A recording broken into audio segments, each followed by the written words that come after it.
এই মুহূর্তে আমাদের কাছে একটি খবর এসেছে, সেটি হচ্ছে যুক্তরাষ্ট্রের সবচেয়ে বড় যে বিমান ঘাঁটি, সামরিক ঘাঁটি রয়েছে মধ্যপ্রাচ্যে অবস্থিত, যুক্তরাষ্ট্রের সবচেয়ে বড় সামরিক ঘাঁটি, সেই ঘাঁটিতে হামলা চালিয়েছে, ব্যালিস্টিক মিসাইল হামলা চালিয়েছে ইরান। আমরা জানছিলাম, কিছুক্ষণ আগে আমরা জানছিলাম যে কাতারে অবস্থিত যে বিমান ঘাঁটিটি রয়েছে সেখানে দুটি ক্ষেপণাস্ত্র হামলা চালানো হয়েছে। সেই দুটি ক্ষেপণাস্ত্র হামলার মধ্যে একটি কিন্তু তারা ঠেকিয়ে দিয়েছে, অর্থাৎ ইরান, কাতার বলছে যে ইরান যে দুটি ব্যালিস্টিক ক্ষেপণাস্ত্র হামলা করেছে মার্কিন যে সামরিক ঘাঁটি রয়েছে মধ্যপ্রাচ্যে, সেই ঘাঁটিতে হামলা করার কারণে একটি তারা ঠেকিয়ে দিয়েছে, আরেকটি যে আঘাত হেনেছে, অর্থাৎ সেখানকার আকাশ প্রতিরক্ষা ব্যবস্থায় একটি ঠেকিয়ে দিলেও অন্যটি আল উদাইদ এলাকায় অবস্থিত যুক্তরাষ্ট্রের যে বিমান ঘাঁটি রয়েছে সেখানে আঘাত এনেছে। এ বলা হচ্ছে কাতারে অবস্থিত এই বিমান ঘাঁটিটি মধ্যপ্রাচ্যে যতগুলো মার্কিন বিমান ঘাঁটি রয়েছে তার মধ্যে সব থেকে বড় এই বিমান ঘাঁটি, এখানে কিন্তু হামলা চালানো হয়েছে। অর্থাৎ যুদ্ধের পরিধি কিন্তু ঘন্টায় ঘন্টায় খারাপের দিকে যাচ্ছে যুদ্ধ পরিস্থিতি। আরেকটা তথ্য এসেছে আমাদের হাতে, সেটা হচ্ছে ইরান যে শ্রীলঙ্কার উপকূলে ইরানি জাহাজে সাবমেরিন থেকে হামলা চালানো হয়েছে।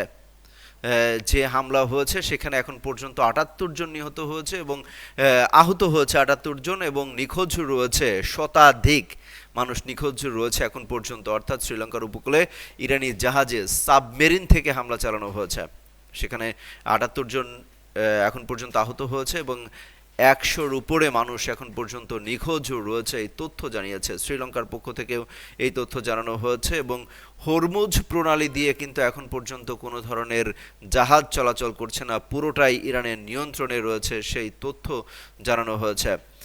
দর্শক, আমরা জানাচ্ছিলাম যে এই মুহূর্তে ইরান এবং যুক্তরাষ্ট্র এবং ইসরায়েলের মধ্যকার যে যুদ্ধ পরিস্থিতি, সেই যুদ্ধ পরিস্থিতি সবশেষ আপডেট জানাচ্ছিলাম যে মার্কিন যে বিমান ঘাঁটি রয়েছে মধ্যপ্রাচ্যে, যতগুলো ঘাঁটি রয়েছে, সামরিক ঘাঁটি রয়েছে, তার মধ্যে কাতারে অবস্থিত বিমান ঘাঁটিটি বা সামরিক ঘাঁটিটি সব থেকে বড় সামরিক ঘাঁটি আমেরিকার, সেখানে হামলা চালিয়েছে ইরান।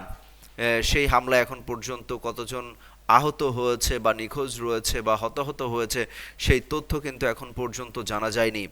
একই সাথে ইসরায়েল কিন্তু বলছে ইরানের সর্বোচ্চ নেতা যেই হবে তাকেই মেরে ফেলা হবে, অর্থাৎ আয়াতুল্লাহ আলী খামেনি, তাকে গত শনিবার কিন্তু হামলা চালিয়ে টার্গেট কিলিং করা হয়।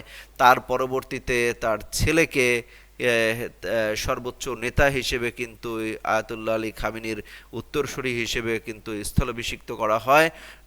তারপরেই কিন্তু হুমকি দেওয়া হয় যে যেই আসবে সর্বোচ্চ নেতা হবে তাকেই কিন্তু শেষ করে দেওয়া হবে। অর্থাৎ ইসরায়েল এই হুঁশিয়ারি দিয়ে রেখেছে। দর্শক, এই মুহূর্তে যারা লাইভে যুক্ত হয়েছেন, যুগান্তরের ইউটিউবে যারা যুক্ত হয়েছেন, তাদেরকে একটা তথ্য জানিয়ে রাখি যে মধ্যপ্রাচ্যে যুক্তরাষ্ট্রের সবচেয়ে বড় যে সামরিক ঘাঁটি রয়েছে কাতারে অবস্থিত, সেই সামরিক ঘাঁটিতে কিন্তু হামলা চালিয়েছে, অর্থাৎ দুটি ব্যালিস্টিক ক্ষেপণাস্ত্র হামলা চালানো হয়েছে। সেই ক্ষেপণাস্ত্র হামলা কাতার দাবি করছে তারা একটি ঠেকিয়ে দিয়েছে আর অন্যটি গিয়ে আঘাত এনেছে সেই সামরিক ঘাঁটিতে। সেখানে কি পরিমাণ ক্ষয়ক্ষতি হয়েছে, কতজন সেনা নিহত হয়েছে, সেই তথ্য কিন্তু এখন পর্যন্ত জানা যাচ্ছে না। দর্শক, আমরা আরেকটু জানিয়ে রাখি কোন দেশ কি পরিমাণ ক্ষতির মুখে পড়েছে এই ৪ দিনের যুদ্ধে। এখন পর্যন্ত এই যুদ্ধে কিন্তু ইরানের টোটাল মারা গিয়েছে ১১০০-র বেশি মানুষ এখন পর্যন্ত। এছাড়া ইসরায়েলের ১১ জন নিহত হয়েছে, বিপরীতে যুক্তরাষ্ট্রের মাত্র ৬ জন সেনা নিহত হয়েছে। কিন্তু এই মুহূর্তে যে হামলাটি হলো, অর্থাৎ কাতারে যে মার্কিন ঘাঁটিতে যে হামলাটি হলো, এই হামলার ফলে সেখানে কি পরিমাণ ক্ষয়ক্ষতি হয়েছে সেটা সময়ের সাথে সাথে দর্শক আমরা জানিয়ে দিতে পারবো। আমরা জানা মাত্রই আপনাদেরকে জানিয়ে দিতে পারবো সেখানে কি পরিমাণ ক্ষয়ক্ষতি হয়েছে। আরেকটা তথ্য দিয়ে রাখি যে শ্রীলঙ্কার উপকূলে সেখানে ইরানের জাহাজ ছিল, সেই জাহাজে কিন্তু হামলা চালানো হয়েছে। সেই জাহাজে হামলার ফলে কিন্তু সেখানে ৭৮ জন আহত হয়েছে এবং শতাধিক মানুষ এখন পর্যন্ত কিন্তু নিখোঁজ রয়েছে। বলা হচ্ছে যে ওই জাহাজে যে হামলা চালানো হয়েছে সেটি সাবমেরিন থেকে হামলা চালানো হয়েছে। রীতিমতো লেবাননে কিন্তু একের পর এক হামলা চালানো হচ্ছে দর্শক। ইরান, লেবানন একই সাথে হামলা চালানো হচ্ছে। স্পেনের সাথে কিন্তু একটা দাকুমরা সম্পর্ক কিন্তু শুরু হয়ে গিয়েছে যুক্তরাষ্ট্রের, অর্থাৎ স্পেন সরাসরি ডিনাই করে দিয়েছে আমরা তোমাদের কোনোভাবেই স্পেনের আকাশ ব্যবহার করতে দিব না। যুক্তরাষ্ট্রকে স্পষ্ট বার্তা দিয়ে দিয়েছে, ইসরায়েলকে স্পষ্ট বার্তা দিয়েছে। এতে কিন্তু ট্রাম্প অর্থাৎ মার্কিন প্রেসিডেন্ট ডোনাল্ড ট্রাম্প তিনি একটু নাখোশ হয়েছেন, তিনি একটু ক্ষোভ জানিয়েছেন স্পেনের প্রতি।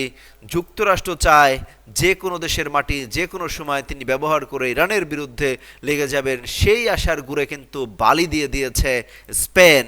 তারা কোনোভাবেই বরদাস্ত করবে না তাদের আকাশসীমা তাদের মাটি ভূখণ্ড ব্যবহার করে ইরান বা অন্য কোনো দেশে হামলা হবে, সেটা তারা হতে দিবে না। এটা ট্রাম্পের যে একক আধিপত্য বিস্তারের যে একটা প্রভাব ছিল, সেটা কিন্তু আশার গুড়ে বালি ঢেলে দিল স্পেন।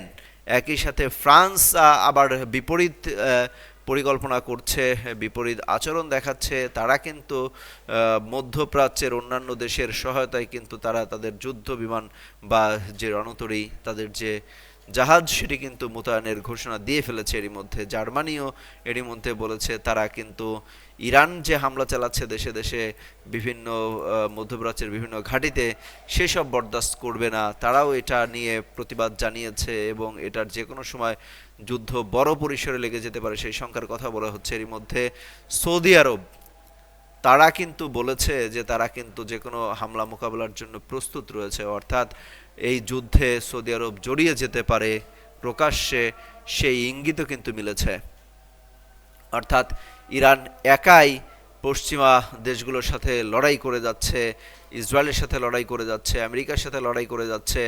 এছাড়া তার ঘরের শত্রু বলা যায় যে আরব বিশ্ব, যেখানে তাকে সমর্থন করার কথা, বিশেষ করে সৌদি আরব, কাতার, কুয়েত, বাহরাইন, এসব দেশ যখন লেবানন সমর্থন জানানোর কথা, তখন তারা বিপরীত চরিত্র ধারণ করছে এবং সেগুলো দেখাচ্ছে। সৌদি আরব তারা তাদের ভূখণ্ড এবং কাতার, কুয়েত, সংযুক্ত আরব আমিরাত তারা তাদের ভূখণ্ড ব্যবহার করতে দিচ্ছে যুক্তরাষ্ট্রকে, এবং ইরানকে ঘায়েল করার জন্য তারা সর্বোচ্চ সহযোগিতাও করছে। আন্তর্জাতিক গণমাধ্যমের বরাত দিয়ে আমরা যতদূর জানতে পারছি। দর্শক, পরিস্থিতি যেন ঘন্টায় ঘন্টায় খারাপের দিকে যাচ্ছে। এই যুদ্ধ পরিস্থিতি এখন পর্যন্ত কোন দিকে মোড় নেয় নতুন করে, সেটা কিন্তু আলোচনার তুঙ্গে রয়েছে। অর্থাৎ যুক্তরাষ্ট্র ফুল স্কেলে, আমরা গত ঘন্টায় জানানোর চেষ্টা করছিলাম যে আমেরিকা তাদের 50,000-এর বেশি সেনা ইরানে হামলার জন্য পাঠাবে। একই সাথে কিন্তু তারা যুদ্ধ বিমান 2 শতাধিক যুদ্ধ বিমান নামিয়ে দেবে শুধু ইরানকে সাহায্য করার জন্য।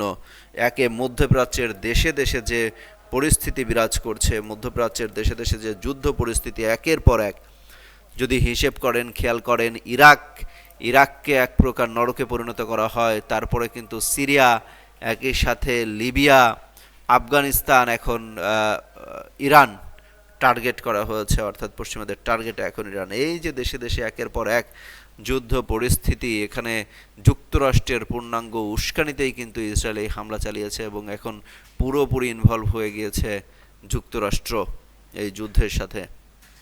দর্শক, যুদ্ধ যে কোনো মুহূর্তে দেশে দেশে ছড়িয়ে পড়তে পারে, সেই সাথে তৃতীয় বিশ্বযুদ্ধের আলোচনাও কিন্তু এখন প্রকাশ্যে আসছে।